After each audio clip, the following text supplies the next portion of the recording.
Sa buong bansa, mahigit 34.6 million pesos na halaga ng umano'y iligal na droga ang nasamsam at 11 individual ang inaresto sa magkakasunod na operasyon ng Philippine National Police mula December 19 hanggang December 20, 2025.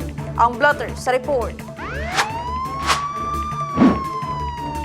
Pinangunahan ng PNP, katuwang ang Philippine Drug Enforcement Agency ang magkakasunod na anti-drug operations sa iba't ibang rehiyon ng bansa, kabilang ang Central Visayas, Calabarzon, Western Visayas, Northern Mindanao, Eastern Visayas, BARMM at Negros Island Region.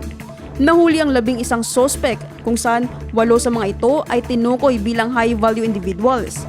Nasamsam ang mahigit 1 kilo ng suspected shabu sa magkakahiwalay na operasyon sa Ormoc City at Cagayan de Oro City. Sa Palawan naman, isang sibilyan ang kusang nag-turnover ng umano'y iligal na droga na nagpapakita ng lumalaking pakikiisa ng komunidad sa kampanya kontra iligal na droga. Ayon kay Jose Melencio Nartates Jr., Acting Chief ng Philippine National Police, ang resulta ng mga operasyon ay patunay ng focus at disiplina ng PNP sa ilalim ng kanilang operational reform agenda.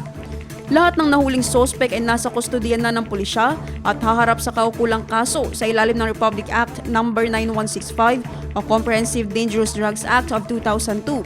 Samantala, ang lahat ng nasamsam na droga ay sinailalim sa pagsusuri ng PNP Forensic Unit para sa tamang dokumentasyon at disposisyon. Tiniyak ng PNP na patuloy nilang ipatutupad ang agresibo ngunit legal na operasyon laban sa iligal na droga bilang bahagi ng kanilang pagsisikap na mapanatili ang kapayapaan at mapalakas ang tiwala ng publiko.